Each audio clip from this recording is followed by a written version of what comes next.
छोड़िए, ठीक है।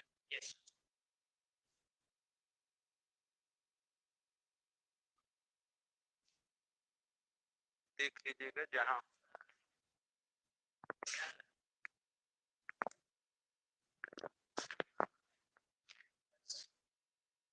ओके।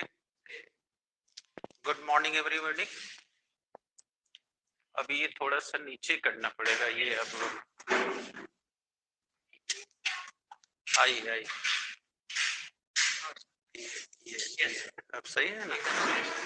यस, कम कम। ओके ओके, कम कम कम कम। हाँ, सही है ना?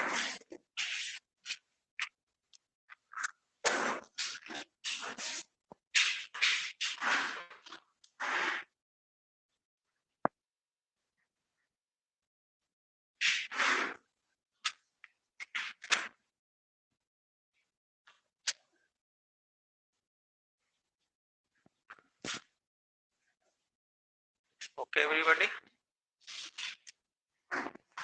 तो पिछले दिनों में हम लोगों ने देखा था कि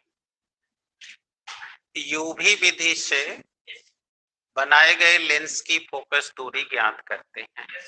तो मैंने आपसे क्वेश्चन किया था कि वैज्ञानिक लोग या लेंस निर्माता लोग जब लेंस बनाते हैं तो वह जिस सूत्र का प्रयोग करते हैं वह है 1/f is equal to mu minus 1 another bracket 1/r1 minus 1/r2। ठीक है? अब कोई डाउट्स? फिर हमने आपको इस पर क्वेश्चन उठाया था कि निर्माता इसी सूत्र का प्रयोग क्यों करते हैं और इस सूत्र का प्रयोग करके हम लोग को दिए गए लेंस की फोकस दूरी इससे क्यों नहीं निकाली जा सकती है। तो अगर आप लोग को प्रॉब्लम है तो दोबारा पूछिए। अब हमने कहा कि हम लोग दो विधि द्वारा ज्ञात करते हैं, एक यूवी विधि से और एक विस्थापन से। तो यूवी विधि हो चुका है, अब विस्थापन विधि आइए। तो अब हम लोग की विस्थापन विधि के द्वारा कैसे निकाला जाता है। तो बेटा विस्थापन विधि को तो पहले आप लोग पढ़ लीजिए, ये प्रैक्टिकल के लिए भी इम्पोर्टेंट है, लेकिन इस पर वाइवा भी होगा कि विस्थापन विधि के द्वारा फोकस दूरी निकालना शुद्ध होता है या यूवी विधि से, और अगर होता है तो क्यों नहीं, तो क्यों नहीं। तो पहले विधि को पढ़ लेते हैं। देखिए इस विधि में पहले हम ऑप्टिकल बेंच लेते हैं और इस ऑप्टिकल बेंच में ले करके हम पहले लेंस को एक स्थिति में रखते हैं और उसके सामने वस्तु को रखकर पहले उसका प्रतिबिंब बनाते हैं। जैसे सपोज कर लीजिए, ये पहला काम वही होगा जैसे यूवी विधि में होता है। तो जैसे सपोज कर लीजिए कि कोई एक वस्तु ए बी है जो लेंस के प्रकाशिक केंद्र से यू दूरी पे रखी गई है। अब किरण गई मुख्य अक्ष के, अब जानते हैं फोकस से होकर चली जाएगी। अब गई प्रकाशिक केंद्र से, ये देखिए यहां जाके काट दिया। तो जहां ये काटेगा बोलिए वही उसका इमेज बन जाएगा। तो इस प्रकार इसका image A dash B dash form हो गया। कट रहा है क्या इधर? कट रहा है, ठीक है, इट्स ओके। आप लोग देखिएगा ध्यान दीजिए, एनी प्रॉब्लम?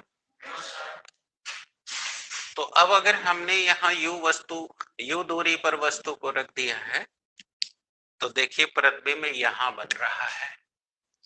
तो बोलिए प्रकाशिक केंद्र से प्रतिबिंब के बीच की दूरी को भी कहते हैं और प्रकाशिक केंद्र से फोकस के बीच की दूरी को फोकस दूरी।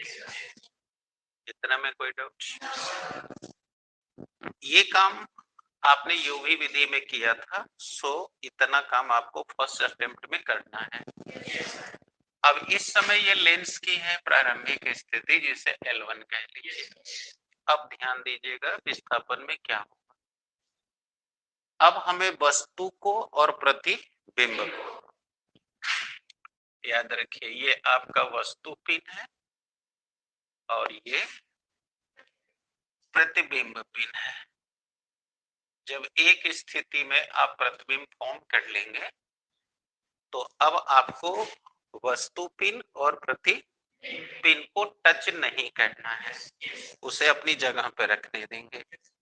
अब लेंस को प्रतिबिंब पिन की ओर तब तक हटाएंगे जब तक पुनः इसका प्रतिबिंब यहां न बन जाए।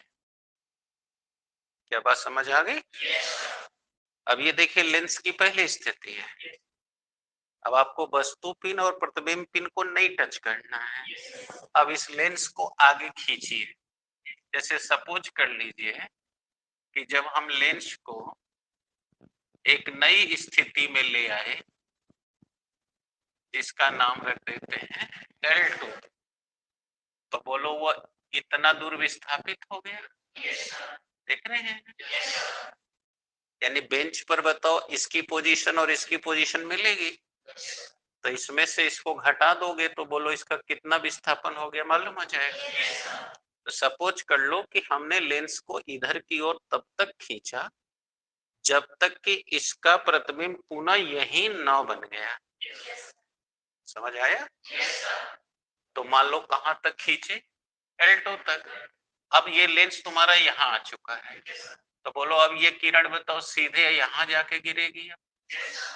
ये देखो रेड से बना रहा हूं, और अब बोलो ये अपवर्तित होके चली जाएगी, और अब ये किरण बताओ प्रकाशित होके जाएगी, और अब देखो यहाँ काट दिया, तो फिर से बोलो अब यहाँ एक नया प्रतिबिंब बन गया A dash B double dash, यानी A double dash B double dash. अब दिमाग में है ना कि अब ये लेंस यहाँ नहीं है, अब वहां जा चुका है। तो जब ये यहाँ आ गया तो अब यह यहाँ से दूर हो गया और यहाँ से, तो अब ये इसके लिए वस्तु हो जाएगी और यह इसका प्रतिबिंब। अब समझ आया? जैसे ऐसे सपोज करो अब यहाँ से लेके यू हो जाएगा, और अब ये यहाँ से, अब तुम समझ गए? नहीं भी समझे हो तो ध्यान से सुनना। बोलो जब हमारा लेंस L1 स्थिति में था तो बोलो प्रथम अपवर्तक तल से इसका प्रतिबिंब बन रहा था, और जब हमने लेंस को विस्थापित करके L2 स्थिति में ला दिया तो बोलो अब दूसरे तल से प्रतिबिंब बन रहा है कि नहीं बन रहा है? जब तुम लेंस निर्माताओं को पढ़ रहे थे तो जब प्रतिबिंब यहां से यहां जा रहा था तो अपवर्तनांक MUG काम कर रहा था, और अब जब यहाँ कम हो रहा है तो बोलो अब इधर से इधर जा रहा है। तो अब हमने दोनों अपवर्तक तलों से न इसका प्रतिबिंब बना लिया है कि नहीं बना लिया है?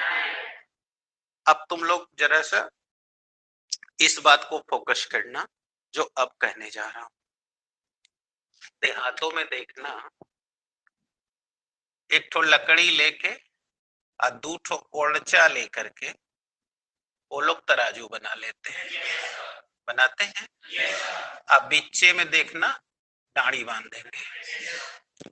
अब अगर तुम इसको उठा के देखना तो ये बराबर नहीं रहेगा, कोनो भारी रहेगा कोनो, लेकिन फिर भी देखना एकदम सही तौल तोलेंगे।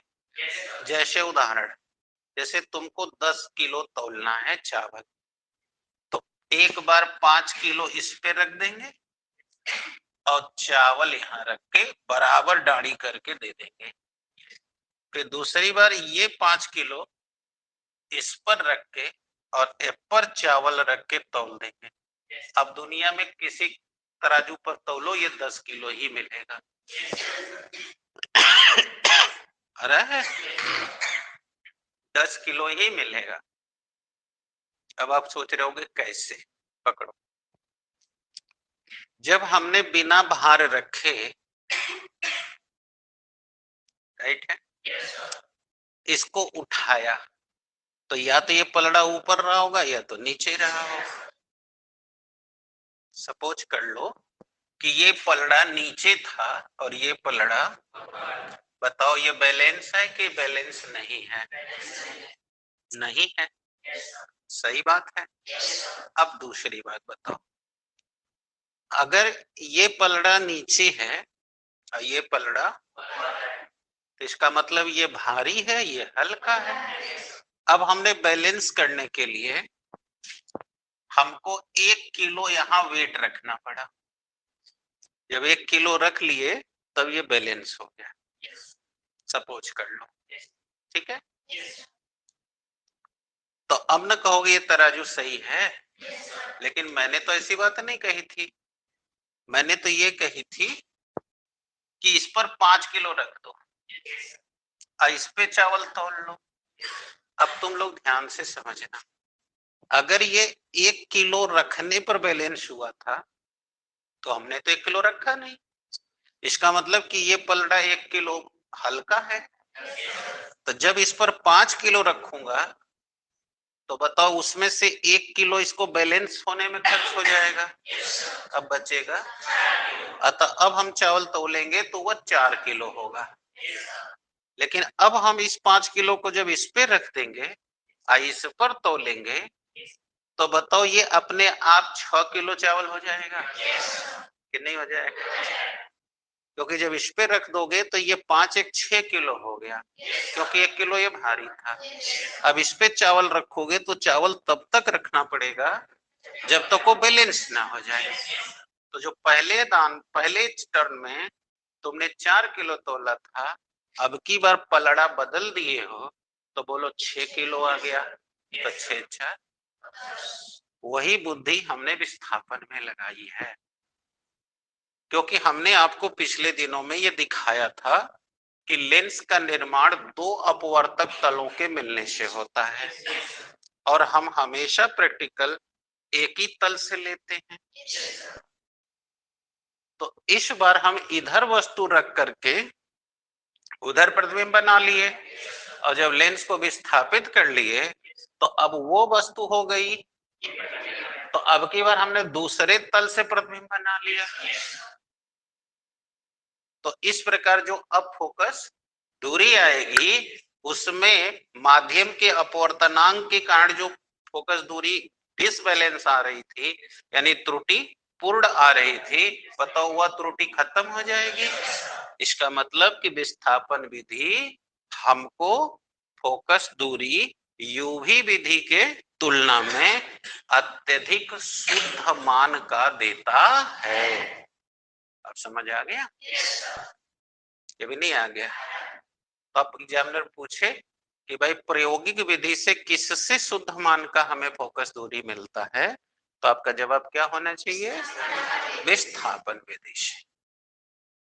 क्यों? तो हम कहेंगे यूवी विधि में हम केवल एक तल से अपवर्तन कराकर फोकस दूरी निकालते हैं और जबकि विस्थापन विधि में हम दोनों तलों से अपवर्तन करा के फोकस दूरी निकालते हैं। राइट है। अब पहले तल से जब कराते हैं तो किरण हवा से कांच में, फिर कांच से हवा में जाती है, अतः अपवर्तनांक एक दूसरे के व्युत्क्रमानुपाती होते हैं। लेकिन जब हम इधर और उधर दोनों तल से करा देते हैं तो दोनों अपवर्तनांक दोनों में सम्मिलित हो जाता है, इसलिए वह एरर खत्म हो जाता है। आगे है जी? अभी दिक्कत? तभी सबको कंफर्म हो गया? तब डेरिवेशन किया जाए।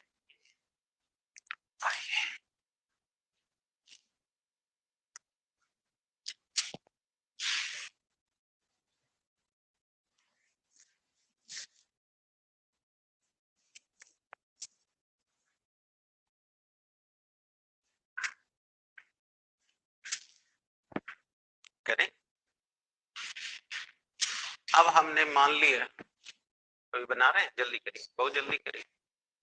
अब जल्दी करते हुए रहिए, तब तक हम यहाँ भी काम कर रहे हैं।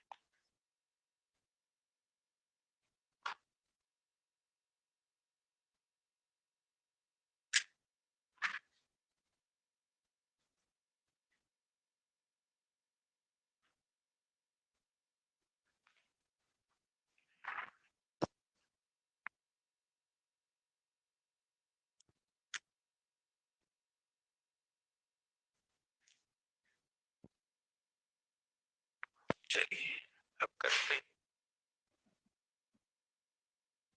माना लेंस की फोकस दूरी f है तथा L1 स्थिति में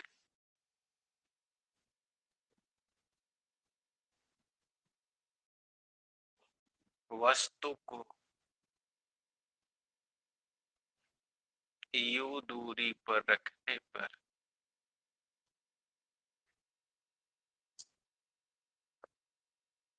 प्रतिबिंब v दूरी पर प्राप्त होता है।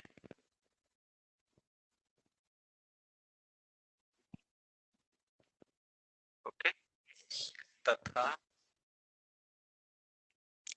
वस्तु पिन एवं प्रतिबिंब पिन के बीच की दूरी e है। राइट,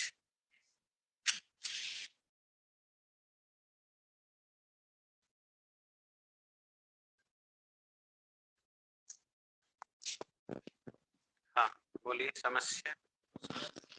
देखिए ये है आपकी वस्तु पी और वो कौन है, और वहां से यहाँ के बीच की कुल दूरी हमने, तब चित्र देख के बताइए। इसलिए बोलिए, इसका नाम ए है, उसका नाम ए डैश है, तो बोलिए ए डैश बराबर स्मॉल ए। खाली लिखिए नहीं, बोर्ड में भी समझिए, ए और वो ए डैश, बोलो उतना की कुल दूरी।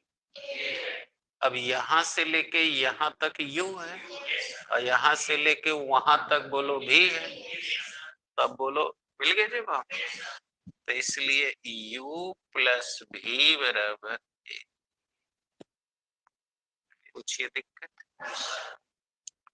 अब दूसरी स्थिति में बताइए, हमने लेंस को विस्थापित करके L2 पे ले गए हैं, तब वो u हो जाता है और ये भी हो जाता है।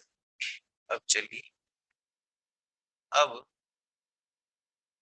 दूसरी स्थिति में लेंस को L1 स्थिति से L2 स्थिति में ले जाने पर, बोलिए चित्र देख लीजिए, डी विस्थापन हो रहा है, डी विस्थापन होता है। ठीक है, इसलिए बोलिए ओ से ओ डैश इतनी दूरी बोलो डी हो गई, इसलिए ओ डैश बराबर डी। अब बोर्ड में देखोगे तब आएगा ओ डैश। अब यहां से देखो ओ ये है, अब पकड़ना ओ डैश। अब चित्र यहां देखो, बोलो यहां से लेके यहां तक भी है, ये देखो ब्लैक कर रहा है कि नहीं है, और यहां से लेके यहां तक देखो यू है, तो हेतना में से हाई घटा दे तो हाई बच जाएगा कि नहीं बच जाएगा, यानी v माइनस यू आया? तो भी माइनस इक्वेशन नंबर। अब फर्स्ट और सेकंड को हल कर लें। अब आपका फोकस दूरी एफ था, यहाँ लिख दे, चूंकि फोकस दूरी एफ है तो बोलो हम क्या जानते हैं? अभी हमको पिछले वाले डेरिवेशन में u भी f में संबंध बताया गया था, 1/f बराबर u। तो अब हमको v और u का मान चाहिए, तो एक और दो को हल कर दें। फर्स्ट और सेकंड को हल करने पर देखिए v प्लस यू बराबर a और v माइनस यू बराबर d। देखिए तो v प्लस यू बराबर a आ रहा है, बोलिए जोड़ने पे ही कट जाएगा। तो u से 2v बराबर a plus b a plus D बटे 2। अब बोलो v हमको मिल गया, अब u चाहिए। v का मान एक में चाहे दो में किसी में रख दो। तो समीकरण एक में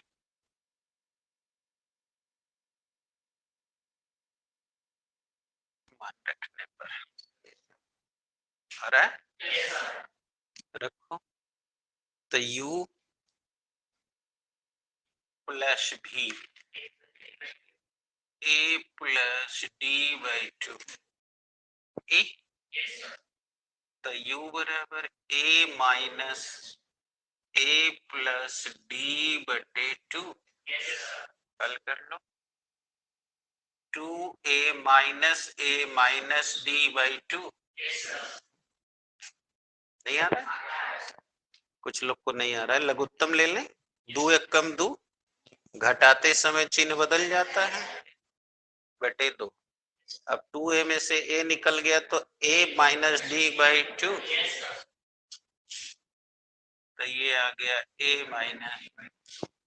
अब u और v दोनों मिल गई, अब उठा के रख दें।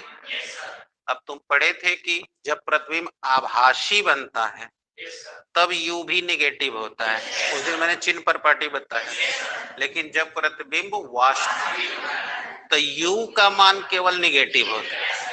तो अब u रखेंगे तो यहाँ नेगेटिव रखना, 1/v a plus D by 2। अब बोलो 1/u। समझ आ रही है? a प्लस डी, बोलो दो कॉमन ले लें, तो 1/a प्लस डी आ रहा है, जगह दो। समस्या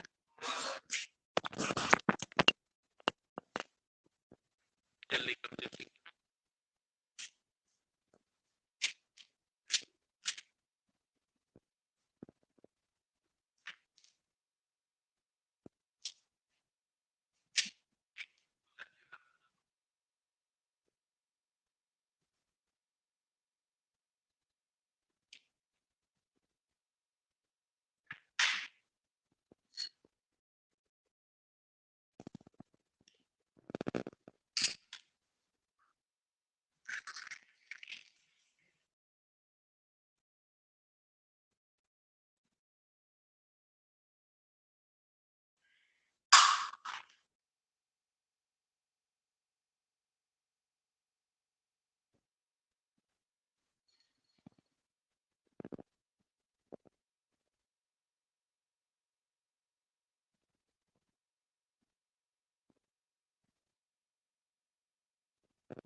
हाँ जी चले।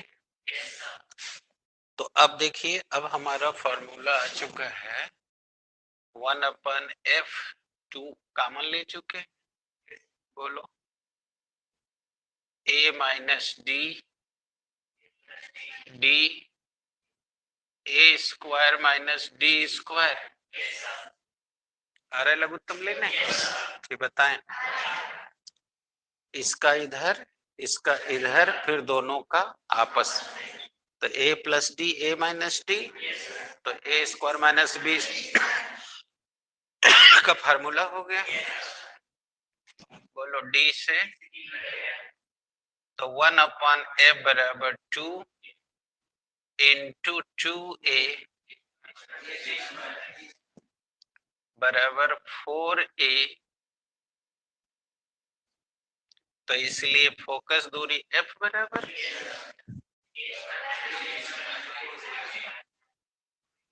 आ गया फार्मूला। तो जब हम विस्थापन विधि से फोकस दूरी निकालते हैं, तब फोकस दूरी का फार्मूला होता है a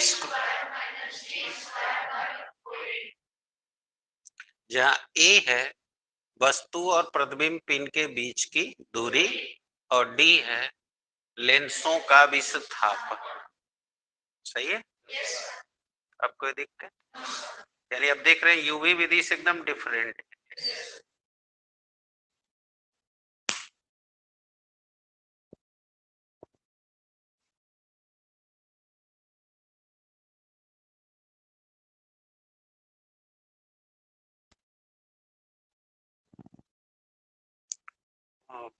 प्रदीप, अरे पृथ्वी वो चेयर यहाँ दीजिए, क्योंकि अब इसमें बंध गए हैं ना, बंध जाने से बार बार निकालना पड़ेगा।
जल्दी करिए, सूत्र बन जाए तो फिर यहाँ नीचे कमेंट करिए।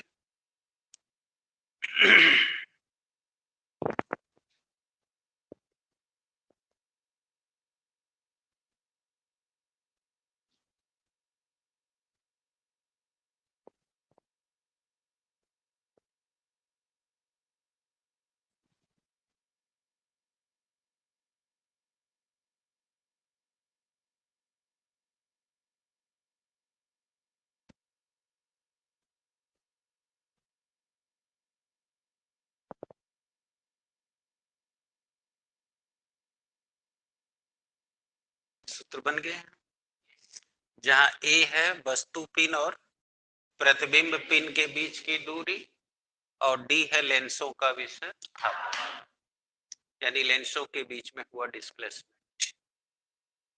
बेटा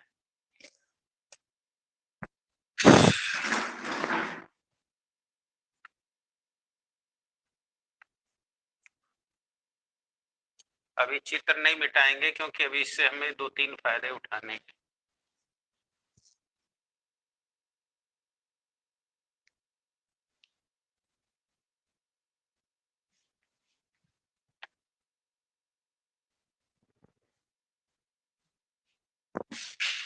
चले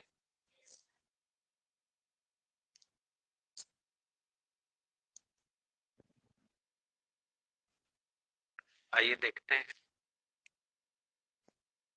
आपको अभी अभी हमने फार्मूला दे दिया है और आपको ये भी बता दिया है कि विस्थापन विधि द्वारा लेंस की जो फोकस दूरी निकाली गई है वो ज्यादा शुद्ध है। क्यों शुद्ध है वो भी बता दिया। क्यों यूवी विधि में केवल एक तल से अपवर्तन कराते हैं, जबकि दोनों तलों से ही लेंस मिलके बनता है।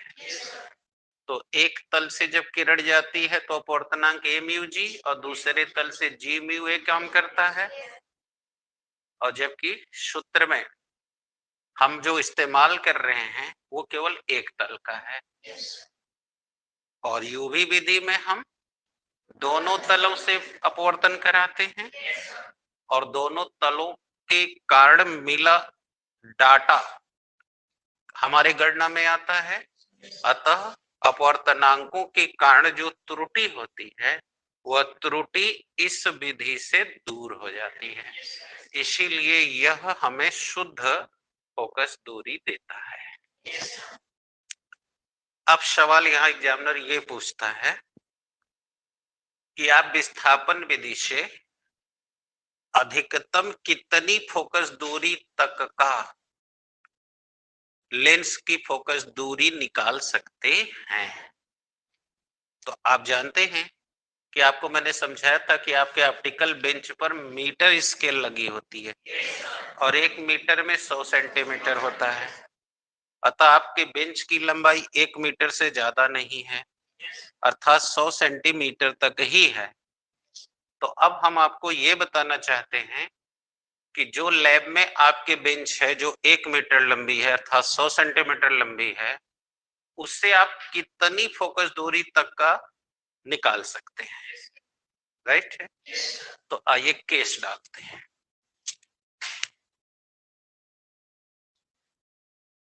देखिए केस, बताइए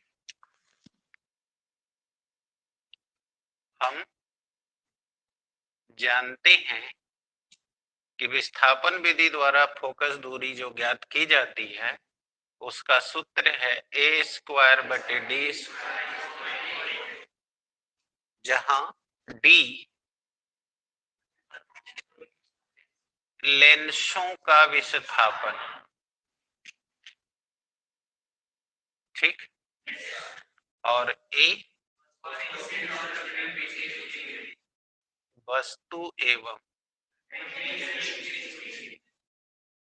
प्रतिबिंब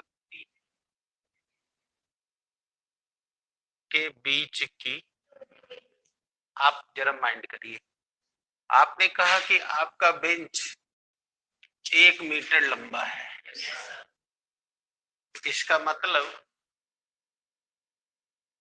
है तो आपका वस्तु 0 पर रखा जा सकता है कम से कम, और अधिक से अधिक प्रतिबिंब कहां तक बन सकता है। इसका मतलब कि आपका अगर ए लिया जाए तो वह 100 सेंटीमीटर से ज्यादा संभव नहीं है कमर से सीधा। अब कमर तोड़ दे रही है तो आपका दिमाग शून्य में जाएगा। बोलिए बात समझ में आ रही है या दिक्कत है। देखिए कैसे समझा रहे हैं, पकड़िए। अगर आप ए की बात करें तो ए है वस्तु और प्रतिबिंब पिन की दूरी, यह दूरी 100 से ज्यादा पॉसिबल, अर्थात अगर मैं सीधे सीधे कहूं तो जितना लंबा बेंच है उतना से ज्यादा संभव नहीं है, और हमारा बेंच 1 मीटर लंबा है, अर्थात वस्तु और प्रतिबिंब के बीच की दूरी 100 सेंटीमीटर से ज्यादा संभव है ही नहीं। अब बताओ लेंस की जो दो स्थिति आप ले रहे हो डी, बताओ वह कितना होगा, वह इन्हीं के बीच होगा। अगर चित्र से देखें, अगर ये 30 पे है तो ये बहुत होगा तो 40 पे होगा, अतः विस्थापन बोलो 10 का हुआ। इसका मतलब कि जो लेंस की विस्थापित स्थिति है, राइट है, वह डी है, और वह बताओ ए के तुलना में हमेशा छोटी रहेगी ना, कि उसके बराबर या उससे भी ज्यादा संभव है, नहीं संभव है। क्लियर? तो चूंकि अब यह लिखना पड़ेगा, चूंकि d is always less than a, अर्थात ये एक छोटी राशि है, और छोटी राशि का वर्ग करें तो वह बताओ इसलिए और भी छोटी होगी। तो बताओ जो राशि छोटी हो, a की बात करो, a क्या है, बड़ी राशि, अभी आप कह रहे हो ये मैक्सिमम हो सकती है, अरे अभी नहीं बोल रहे हो, तो बड़ी राशि का वर्ग करेंगे तो इसका मतलब कि डी स्क्वायर ए स्क्वायर के तुलना में एकदम छोटी, तो निग्लेक्टेबल है, इसलिए डी स्क्वायर को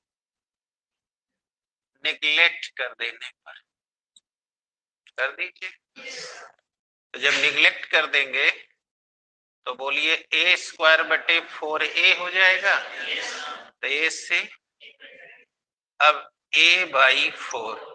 अब आपको उस प्रश्न का जवाब मिल चुका है जो आपने कहा था कि इस बेंच से कितनी फोकस दूरी तक की फोकस दूरी ज्ञात करना संभव है, तो ये कह रहा है ए का चौथाई, और आप कह रहे थे ए 100 से ज्यादा नहीं हो सकता, तो 100 का चौथाई माने 25।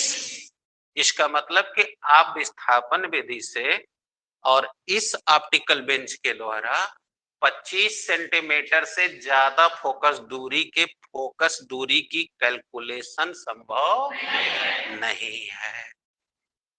तो आगे मिल गया जवाब इसका।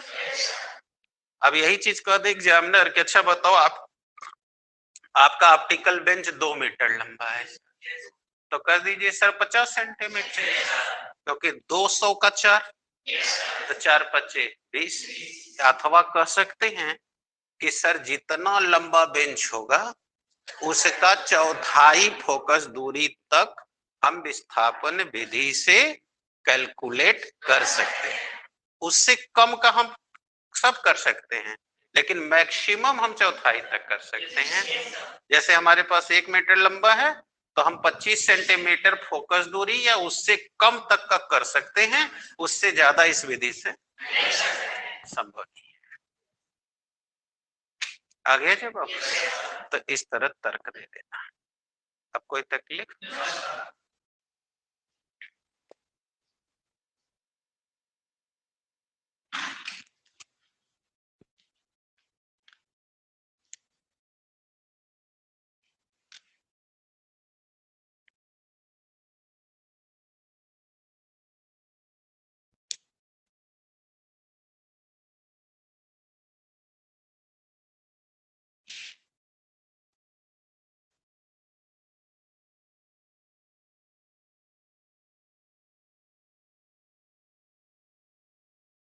जल्दी करें तो दूसरा केस उठाते हैं। जितना सब यहाँ उठा रहे हैं ना सवाल, ये सब वाइवा में रहेगा और न्यूमेरिकल में भी रहेगा। केस नंबर 2 उठा रहे हैं।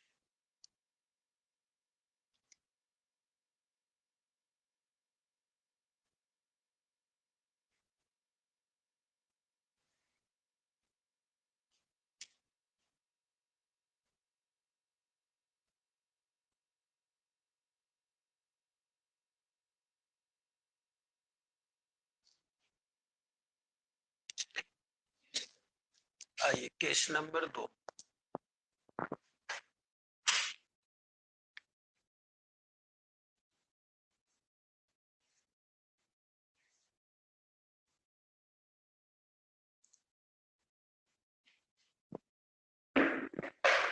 ले केस नंबर 2 देखिए क्या है। केस नंबर 2 में हम वस्तु की लंबाई और प्रतिबिंबों की लंबाइयों में संबंध लेने जा रहे हैं, जो हमने अभी कहा न्यूमेरिकल में आएगा। आइए, ये देखिए वस्तु है। आप अगर दर्पण याद हो तो आप वहां पढ़ के आए थे, आई बाई ओ बराबर आवर्धन क्षमता, यानी कि प्रतिबिंब की लंबाई और वस्तु की लंबाई के अनुपात को आवर्धन क्षमता कहते हैं। लेकिन अब यहां देख रहे हो तो वस्तु एक ही है, लेकिन प्रतिबिंब 2 बन रहा है। L1 स्थिति में बड़ा प्रतिबिंब और L2 स्थिति में, तो इसीलिए अब हम लोग का उद्देश्य यही है कि वस्तु और प्रतिबिंबों, अब एक से ज्यादा हो गया तो बहुवचन, ये वस्तु एक ही है, तो वस्तु की लंबाई एवं प्रतिबिंबों की लंबाइयों, है ना, में संबंध।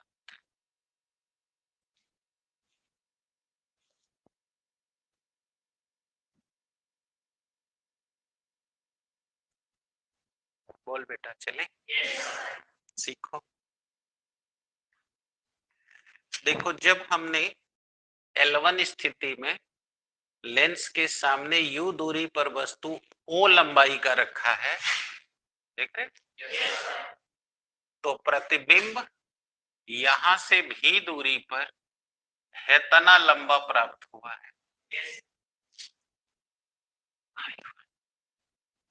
है ना, कि प्रॉब्लम है।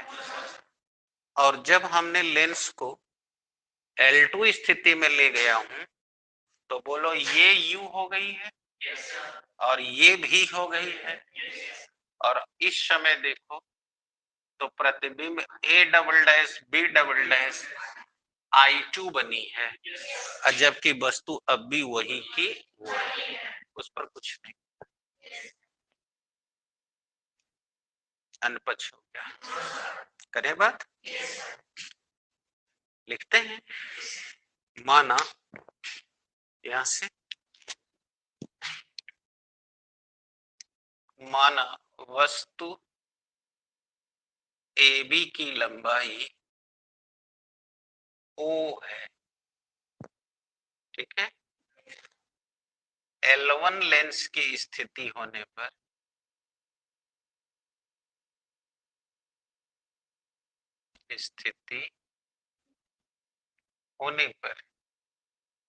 U दूरी पर वस्तु रखने से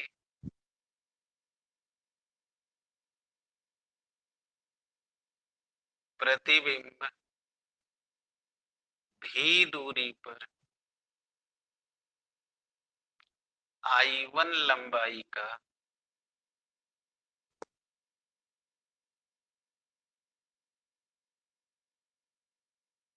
प्राप्त होता है। यस, तो यदि आप जानते हो ये खेला आवर्धन क्षमता का है, तो यदि आवर्धन क्षमता बोलो M हो, तो क्या पढ़े हो, पढ़ चुके हो, तुमको मालूम है, हम M is equal to I by O is equal to V by, इस समय हमारी लंबाई I1 है प्रतिबिंब की, और वस्तु की वही O चल रही है। इक्वेशन नंबर फर्स्ट,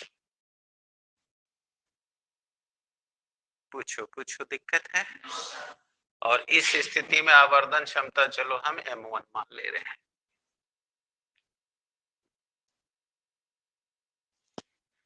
कोई है बहादुर जिसको दिक्कत है? अब हमने क्या किया, वस्तु वही रहने दिया, अब लेंस को L2 पे ले गए, है ना। अब जब लेंस L2 स्थिति में ले जाई जाती है, तब प्रतिबिंब,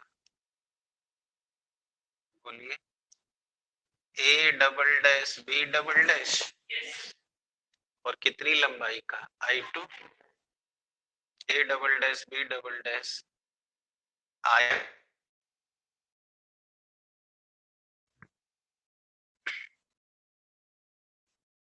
प्राप्त होता है। यस सर, दिक्कत तो बोलो, प्रतिबिंब बदल गया तो आवर्धन क्षमता बदल गई। तो यदि आवर्धन क्षमता अब M2 हो तो M2 बराबर, थोड़ा समझना पड़ेगा, तैयार है। M2 बराबर, बोलो यही सूत्र है ना, प्रतिबिंब की लंबाई बटे वस्तु की लंबाई।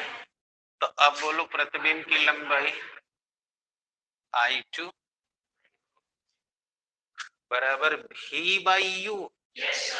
अब बोलो V बाई यू बदल गए हैं कि अब भी वही है, यानी जहां V था अब वहां U हो गया है, और जहां U था अब वहां V हो। अगर आप समझ गए तो समझ लिए सारा काम खत्म, नहीं समझे तो फिर चालू। सबको आ रहा है? देखिए यहाँ उल्टा लिखा हुआ है, आ रहा है, ये बताऊं कैसे, क्योंकि जब L1 में था तो ये U वो भी था, जब L2 में गया तो वो भी हो गया है। हाँ, अब समझ आ गया। तो अब बोलो उसको सेकंड मान लें, तो इसलिए M1 इंटू M2, पकड़िए, आपको M1 के दो मान प्राप्त हैं, तो कोई भी एक पहले रख के चलिए। तो बोलो अगर I1O लेते हैं तो उसका I2O लीजिए, I1O गुणे I2O।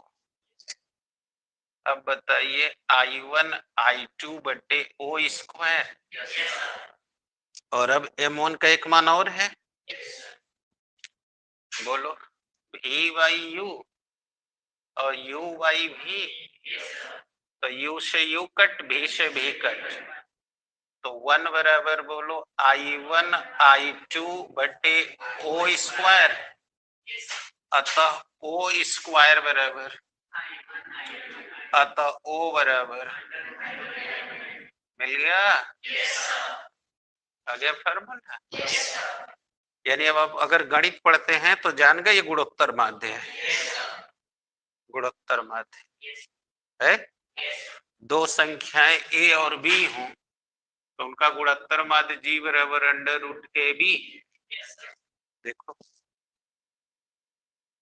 अब मैं ये इसलिए बोला क्योंकि इसमें मैथ के भी लोग हैं, वो समझ गए कि कंपटीशन में यही बतिया हम वही समांतर माध्य में कह, अरे यहाँ विस्थापन विधि में कह रहे थे कि हम यहाँ जब वस्तु ए बी रख रहे हैं, सुनो मैंने क्या कहा था, क्या रख रहे हैं, तो लेंस जब हमारा L1 स्थिति में था तो इस तल से अपवर्तन हो रहा था, और जब तो इस तल से अपवर्तन हो रहा है, अतः दोनों तलों से अपवर्तन होने के कारण जो अपवर्तनांकों के अनुपात व्युत्क्रम होते हैं, ए म्यू जी बराबर 1/G म्यू ए, अब वो दोष खत्म हो गया। यही कह रहा था ना, यही बात का जवाब ऐसे न दे करके आप ये भी कह सकते हो कि सर जब हम इस तल से अपवर्तन कराए और इस तल से अपवर्तन कराए तो अब हमको इसके फोकस दूरी का जो वैल्यू मिल रहा है वह इनके गुणोत्तर माध्य के वजह से मिल रहा है। अतः अब वह दोष खत्म हो, जो ये प्रमाणित कर दिया है कि वस्तु की लंबाई प्रतिबिंबों की लंबाइयों के गुणनफल के वर्ग बराबर होता है। तो यही था सब, आगे निकालने, और इस पर आपको 100% सवाल रहेगी, इसीलिए इम्पोर्टेंट था। आ गया समझ में? ये भी नहीं आया?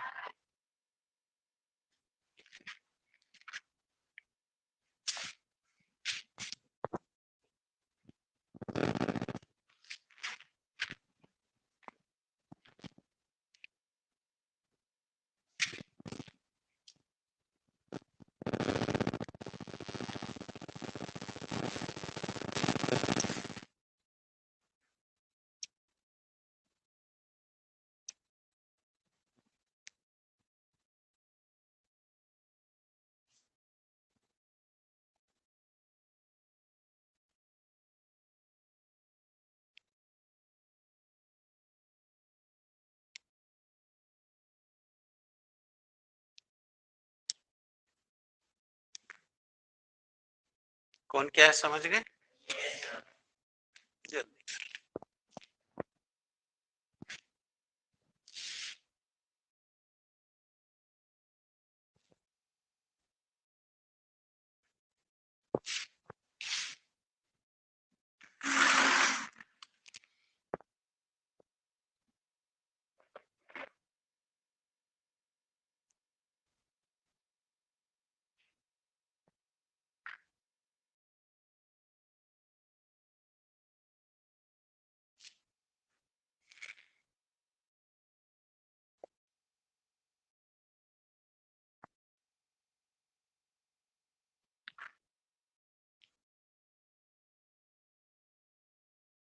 बोलो कहीं दिक्कत है? Derivation clear? तो अब विस्थापन विधि खत्म हो गई। तो विस्थापन विधि में क्या क्या बाई बात था, समझ आ गई? कोई डाउट्स? अब चलो, अब हम लोग बात करेंगे लेंस के लिए न्यूटन का फार्मूला। लेंस के फोकस दूरी के लिए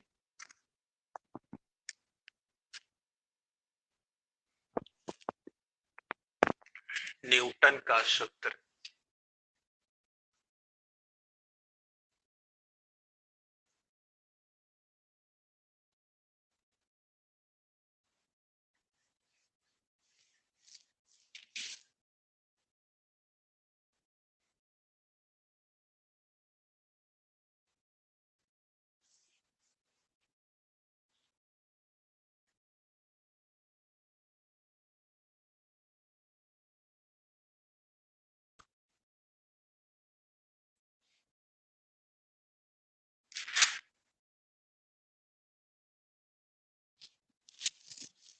चलिए भाई, लेंसों के लिए न्यूटन का सूत्र आइए देखते हैं।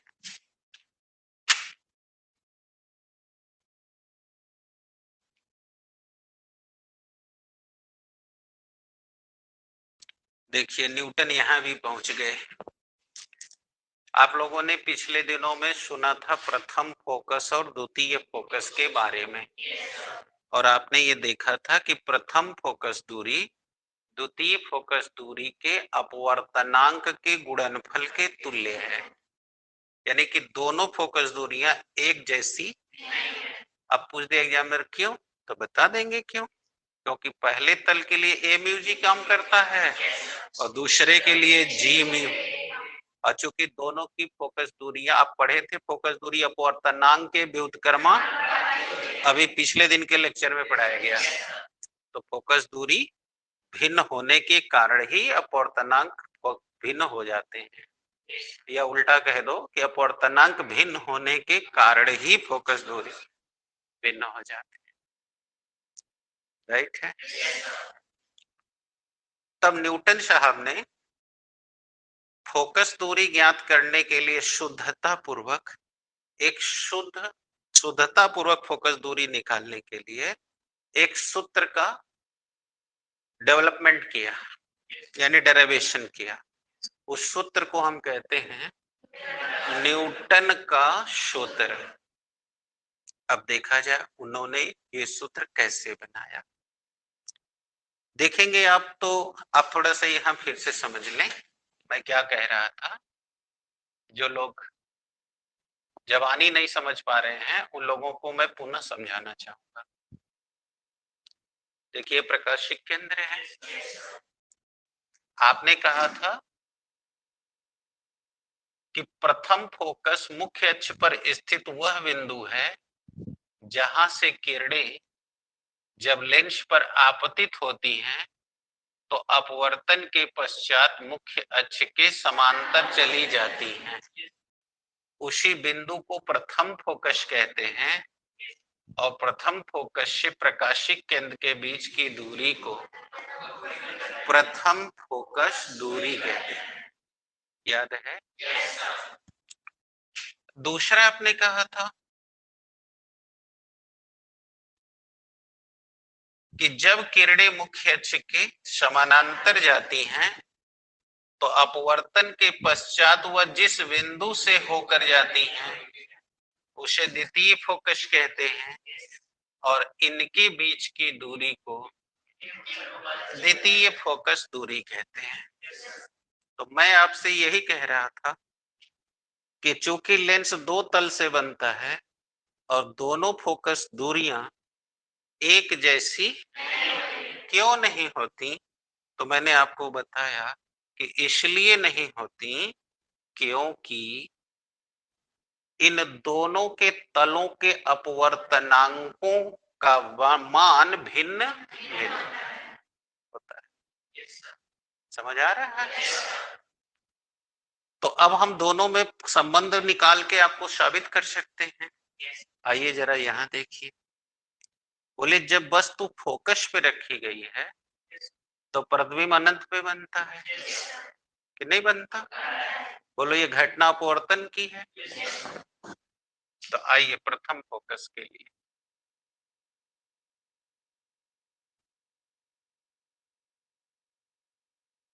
चले।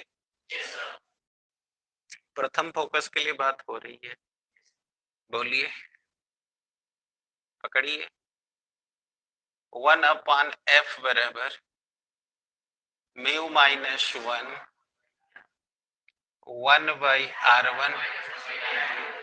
ये लेंस निर्माताओं का है, लेकिन यहाँ घटना जो घट रही है वो अपवर्तन की है, इसलिए हमें अपवर्तन से डील करना होगा, है ना?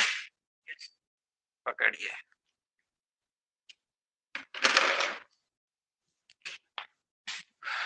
बोलिए प्रथम फोकस के लिए।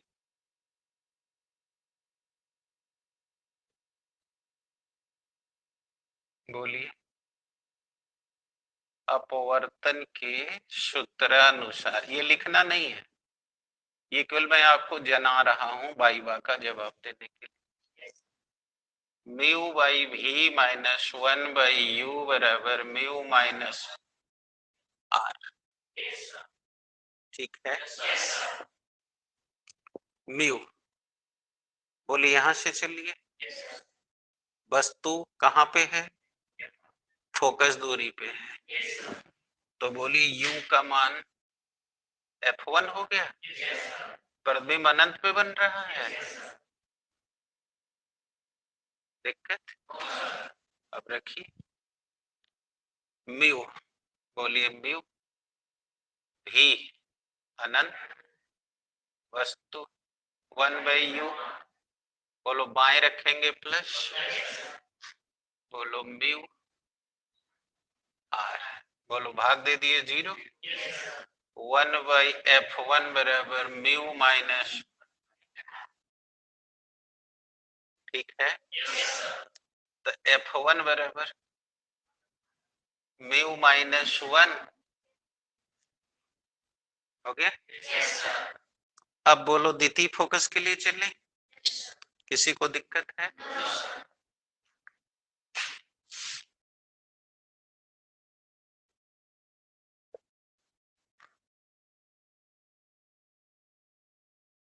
लिया जाए। बोलो जब वस्तु अनंत पे होती है तब प्रतिबिंब फोकस पे बनता है, तो वस्तु कहाँ है? अनंत पर। आशुतोष, अभी मैंने कोचिंग पढ़ते हुए तुमको समझाया था कि तुम्हारे में एक दोष आ रहा है, उसको दूर करो। अभी तुम उसी को रिपीट कर रहे हो। बोलो, वस्तु कहाँ है? अनंत पर। प्रतिबिंब फोकस पे। तो बोलो, यहां से यहां तक ये भी हो गया। हो गया? दिक्कत शुरू। जहां प्रतिबिंब बनेगा वही भी कहलाएगा, और यहाँ जहां द्वितीय फोकस है वही F2 है। तो बोलो, भी का मान F2 हो गया। अब उठा के रखते हैं।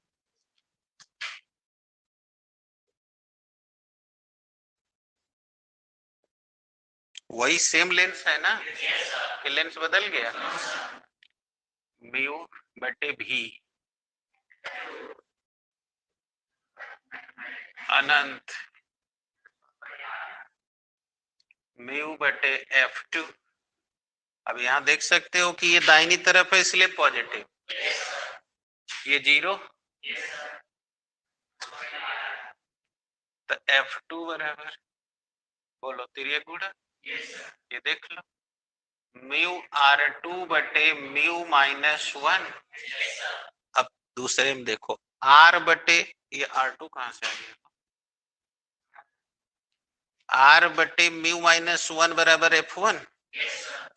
बोलो, F2 बराबर म्यू इंटू F1।